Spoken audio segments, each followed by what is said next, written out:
ভোটের আগে প্রচুর নগদ টাকা সহ গ্রেপ্তার হলেন এক যুবক। গ্রামীণ রাস্তায় টহল দেওয়ার সময় বিপ্লব দাস নামে সন্দেহভাজন ওই যুবকের বাইক আটকায় পুলিশ। তল্লাশি চালিয়ে উদ্ধার হয় নগদ 2,79,000 টাকা। ওই টাকার উৎস কি তার সন্তোষজনক উত্তর না মেলায় গ্রেপ্তার করা হয়েছে বিপ্লব দাস নামের ওই যুবককে। আর এই ঘটনাটি ঘটেছে মালদার চাঁচলে। ধৃত যুবক চাঁচল বিধানসভার বিজেপি প্রার্থী রতন দাসের ভাই। এ নিয়ে প্রার্থীর কোনো প্রতিক্রিয়া এখনো পর্যন্ত পাওয়া যায়নি। বিজেপির একটি সূত্র থেকে দাবি করা হয়েছে ওই ব্যক্তি পেশায় ব্যবসায়ী, তার সঙ্গে পার্টির কোনো সম্পর্ক নেই। যদিও ওই টাকার বিষয়ে উপযুক্ত তদন্তের দাবি তুলেছে তৃণমূল কংগ্রেস। পুলিশ জানাচ্ছে এই ঘটনায় নির্দিষ্ট ধারায় মামলা রুজু করা হয়েছে। ধৃত যুবক একটি রাজনৈতিক দলের প্রার্থীর আত্মীয়।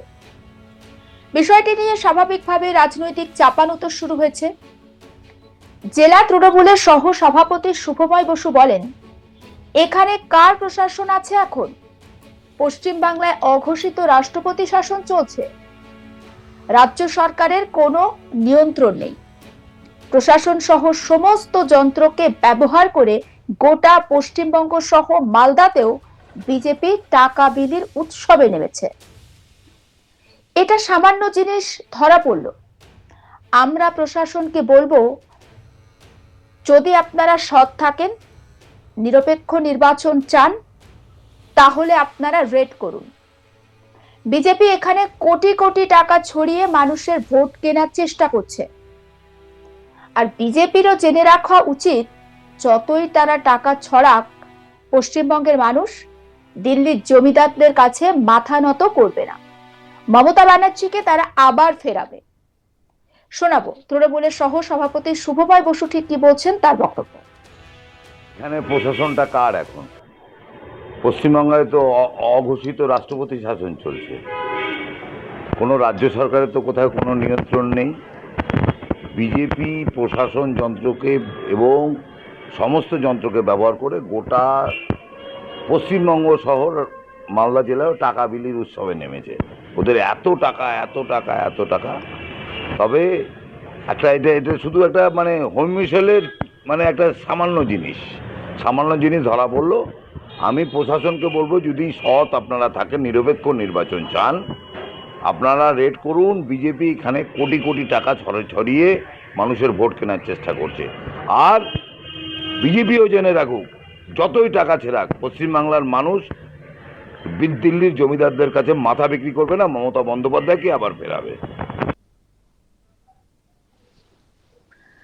মালদা উত্তরের বিজেপি সাংসদ খগেন মুর্মু বলেন, তৃণমূল কংগ্রেস সব জায়গাতেই কনস্পিরেন্সি করছে। কি ঘটনা ঘটছে আমার জানা নেই। বিজেপি সম্পর্কে যত অপপ্রচার করা যায়, এরা এভাবে আগেও দাপাদাপি করেছে, এখনো করছে। মানুষ সব বুঝে গেছে। তৃণমূল কংগ্রেসকে পশ্চিমবাংলা থেকে উৎখাত করে রাজ্যে বিজেপি সরকার গঠিত হবে। ডাবল ইঞ্জিন সরকার হবে রাজ্যে। শোনাবো বিজেপি সাংসদ খগেন মুর্মু কি বলছেন তার বক্তব্য। এই সমস্ত তৃণমূল কংগ্রেস সব জায়গাতেই তো কনস্পিরেসি করছেই। এখন কি ঘটনা সেটা আমার জানা নেই, সেটা নিশ্চয়ই জানতে পারলে তখন বলতে পারবো। অ্যাকচুয়ালি এরা তো এই সমস্তই করছে, এবং যদি আপনি বলেন যে এদের সর্বত্রই এরা যত রকমের এই যে বিজেপি সম্পর্কে অপপ্রচার করা যায়, তাদেরকে যেমন যে আমাকে সরাসরি দেখিয়েছে, মেসেজ করে বলেছে যে কেস দিতে হবে, বিজেপির সমস্ত কার্যকর্তাদের বিরুদ্ধে কেস দিতে হবে। থানার আইসিরা বলছে, আইসি মানুষকে, আমাদের যে তৃণমূল কংগ্রেসের যারা আছে তারাই দেখিয়েছে আমাকে মোবাইলে। আমার কাছে এটা যে প্রমাণ যে আইসি লিখছে যে কেস দিতে হবে, তুমি ঠিক করো কি কেস দেওয়া যেতে পারে, তুমি একটা কেস তৈরি করো। তৃণমূল কংগ্রেসের সমস্ত যারা এখানে নেতা যারা আছে, তৃণমূল কংগ্রেসের নেতাদের এবং আইসি, এরা এখানে যে সমস্ত দলদাস, যে সমস্ত পুলিশ আছে, আইসিরা আছে, তারা এগুলো করছে। এটা কি কখনো কোনো পুলিশ, কোনো আইসি থানায় বসে উর্দি পরে এসব করতে পারে?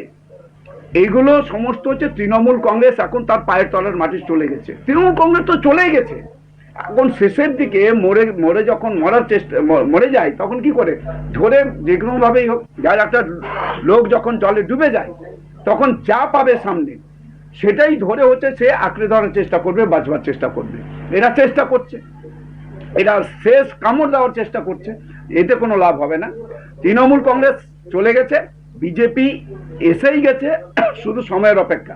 4 তারিখে তৃণমূল কংগ্রেসের একটাকেও পাওয়া যাবে না, সমস্ত হচ্ছে ওরা গর্তে ঢুকে যাবে। তৃণমূল বলছে যে নির্বাচন কমিশন সম্পূর্ণ বিজেপির কথায় চলছে, এখানে আমাদের কোনো ভূমিকা নেই, হ্যাঁ, এবং বিজেপি বাইরে থেকে টাকা এনে গ্রামে গ্রামে টাকা ছড়াচ্ছে, কি বলবেন? তৃণমূল কংগ্রেস হচ্ছে যেটা করে নিজেরা সেটাই অপরকে মনে করে। একটা চোরের কাছে যদি, চোরের সামনে যদি সাধু ঘোরাফেরা করে তো ভাবে ওটা বোধহয় চোর। আসলে এরা চোর।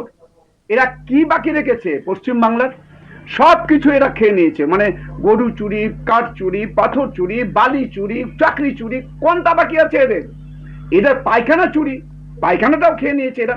এদের শুধু হচ্ছে যে আজ গোটা বাংলায় যেভাবে দাপাদাপি অতীতেও করেছে, আমরা 15 বছর ধরে দেখেছি, এখনো সেভাবে করবার চেষ্টা করছে। এতে মানুষ বুঝে ফেলেছে তৃণমূল কংগ্রেসকে পশ্চিমবাংলা থেকে উৎখাত করে পশ্চিমবাংলায় ভারতীয় জনতা পার্টির সরকার হবে, ডবল ইঞ্জিনের সরকার হবে। আমাদের দেশের মাননীয় প্রধানমন্ত্রী, সবার প্রিয় যশস্বী প্রধানমন্ত্রী আদরণীয় নরেন্দ্র মোদীজি, এবং আমাদের যশস্বী আমাদের স্বরাষ্ট্রমন্ত্রী আদরণীয় অমিত শাহজির নেতৃত্বে এখানে সরকার হবে, ডবল ইঞ্জিনের সরকার হবে, উন্নয়ন হবে, বেকাররা কাজ পাবে, মহিলারা সুরক্ষা পাবে, এখানে আমাদের আদিবাসীরা সুরক্ষিত হবেন। আমাদের সর্বভারতীয় যিনি হচ্ছেন যে গোটা দেশের একজন প্রধান, দেশের প্রধান, আমাদের হচ্ছে মহামহান রাষ্ট্রপতি, তাকে অপমানিত হয়, পশ্চিমবাংলাতে অপমানিত হতে হয়, এই সমস্ত সব বন্ধ হবে। আর সমস্ত যারা বাইরে থেকে আসছেন, যারা এই মার ধর এই সমস্ত যত রকমের অপকীর্তি করছেন, ওই সমস্ত হচ্ছে তৃণমূল কংগ্রেসের হয়ে যারা হচ্ছে যে যারা বাংলাদেশি যে সমস্ত ঘুষপেটিয়া যারা, তাদের প্রত্যেককে খুঁজে খুঁজে বের করে তাদের এখান থেকে বের করে দেওয়া।